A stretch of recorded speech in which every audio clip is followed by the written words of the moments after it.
Ladies and gentlemen, boys and girls, zombies, robots, and giants of all ages, welcome. My name is Metal Shaman, and let's get ready to rumble.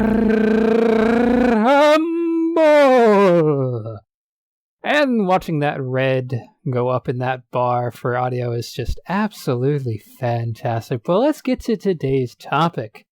Now, this week's topic, and this will be the first topic, of course, will be about the giant mech battle between the Eagle Prime and the Kuritas, which would be the USA versus Japan. Now, they're both pretty cool mechs, and I really enjoy them both. They're both really neat. I'd love to drive around in either of them, but of course, obviously, the Eagle Prime requires two pilots, one for the legs, one for the arms. It's a very substantially large mech. 12.5 tons. That is a very heavy piece of equipment. The Kuritas, of course, is less than 6.5 tons because obviously it was modded for the fight. So I think it's less, somewhere around 6 tons or 5 tons. I'll have to actually look it up again. I do know that they're both very expensive pieces of equipment. But anyway, this week we're going to actually be talking about the mech fight. Questions that people have been having. And by the way, just to let you guys know that I do have a background in a lot of major background in robotics, but I do dabble and work in mech fighting and stuff, or robot fighting and stuff like that. So I have a bit of a background in that.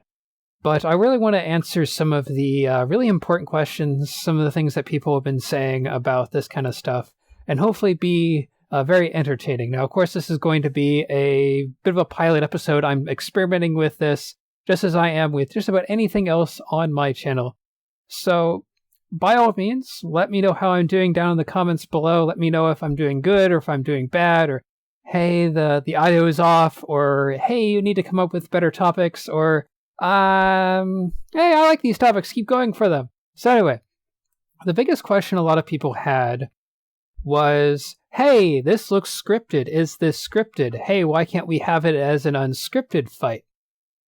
And coming from what I've come to understand when dealing with machines that large, is it's unbelievably dangerous.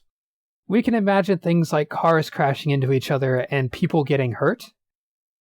Imagine having these things, even at 12 and 6 miles per hour. I think that's what it was, somewhere around, I could be wrong. I think it was actually 5 and 6 miles per hour and stuff like that was their maximum speeds. Though I do know the Kiritas can go faster than that. It's actually fairly dangerous because it has to do with all sorts of weird nonsense in terms of physics.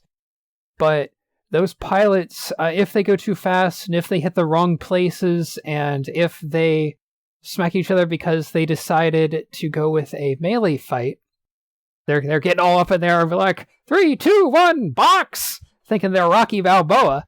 At the end of the day, you're sending hundreds and hundreds of pounds of metal at each other, trying to damage or destroy parts of the opponent mech. And this is incredibly dangerous. You could very easily, and they've stated this multiple times, I believe, where they're like, hey, we're trying not to kill the opposing pilot, because they literally pitted, I believe, both companies' CEOs against each other. Which is very, very, very bad if one of them were to suddenly, wind up in the hospital or worse. So, yeah, we want to avoid that. The second reason is it's very expensive. These mechs cost millions of dollars. The commercial version of the Kiritas is 17 million, I think it is, between 16 and 18 million. And that might not be even including the modifications like the shoulder-mounted rocket or water bottle launchers. It's quite bad if you were to say deal something like tear off an arm or destroy the legs beyond repair. The Megabot's Eagle Prime model can be broken up into, I believe, 6 pieces, legs, torso, each shoulder, so that's 4, and then the weapons for each arm, which would equal out to 6.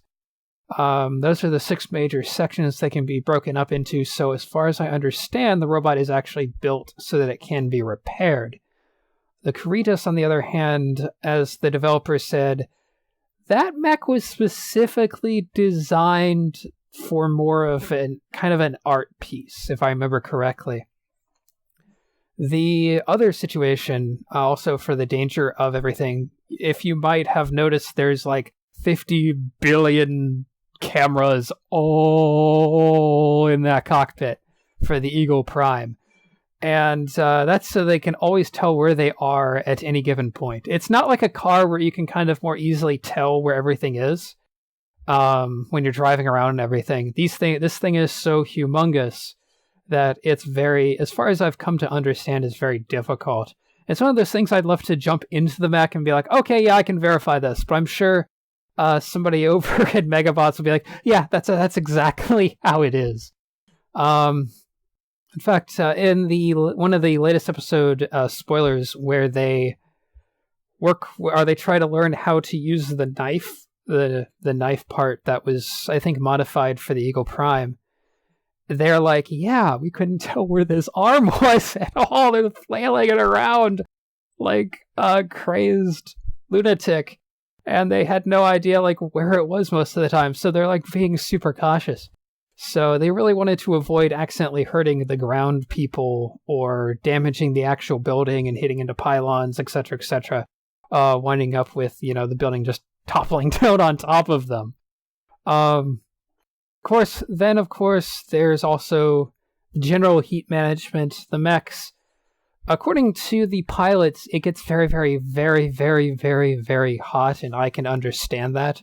I know in racing vehicles it gets incredibly hot. In normal cars it gets incredibly hot. I can only imagine how it's going to be with probably a 12V engine and a ton of hydraulics and a ton of computer systems all running at once. I'm sure that computer console itself, running whatever OS that they're using, is just incredibly hot. And they probably don't have powerful enough heat sinks installed yet to be able to easily dissipate all of that heat. I know they have massive, massive heat sinks, like 6 of them, on the back of the legs where the engine is, and it's insane. Of course, some people were asking, why don't they just remote control the mechs?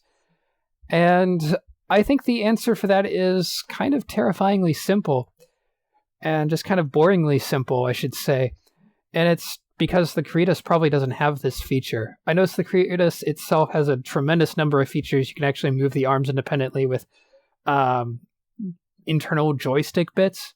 And as cool as that is, it probably doesn't have a remote module.